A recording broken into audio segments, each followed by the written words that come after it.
The year is 2065. In a single shattering instant, Israel ignites a nuclear warhead above the Euphrates. Waters flash boil to steam. Life along the great river withers to ash. And as the dust settles, famine stalks the land once called Persia. For decades, since 1979, Jerusalem and Tehran have traded shadow strikes. Regime change in Iran, but how to achieve it? 2025, they bled openly. Moments ago, Israel launched Operation Rising Lion, a targeted military operation to roll back the Iranian threat که میخواد از قدرت برای صلح استفاده کنه. دروغ گفت.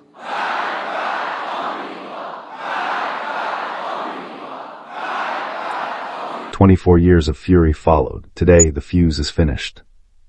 Moscow, Beijing, Pyongyang, and Tehran bind themselves into a single iron host. 200 million soldiers march west, boots finding purchase where the Euphrates has run dry, their banners rippling beneath a crimson sky. The Atlantic answers. America, NATO, the fractured European Union rally behind Israel. Battle lines coil across 3 continents. Steel, code, and fire stain the earth.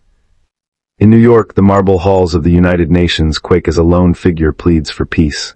Pope Peter II, last pontiff, last voice of mercy.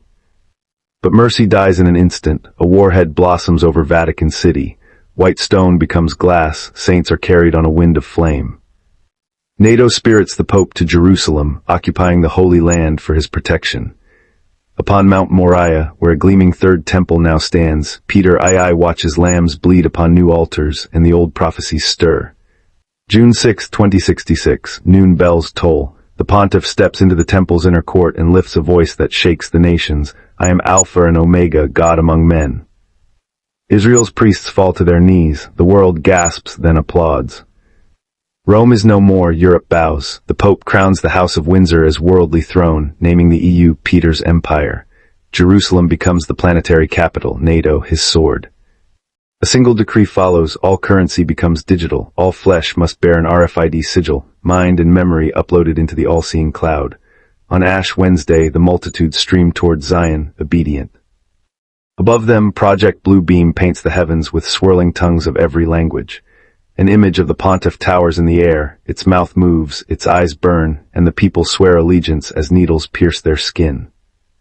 To prove divinity, Peter calls upon the secret DEW, directed energy fire that lances from orbit. Columns of light roar down and stone melts like wax. The crowds cry, Jesu, Jesu, as their own reflections flicker in augmented halos. Yet far to the south at Mount Sinai, war grinds on.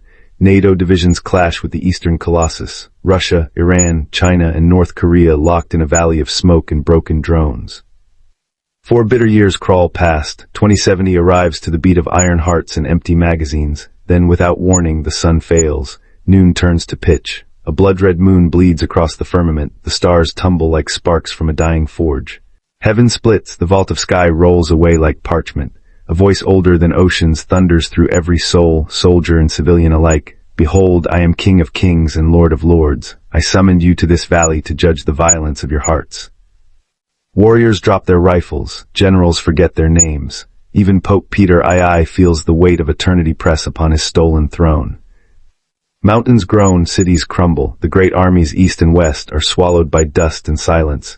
In that hush, the world hears one final whisper, your kingdom's end, my mercy remains for those who seek it. The vision fades to black, no banners, no bombs, only the distant sound of wind across a newborn earth and the question each survivor must answer alone.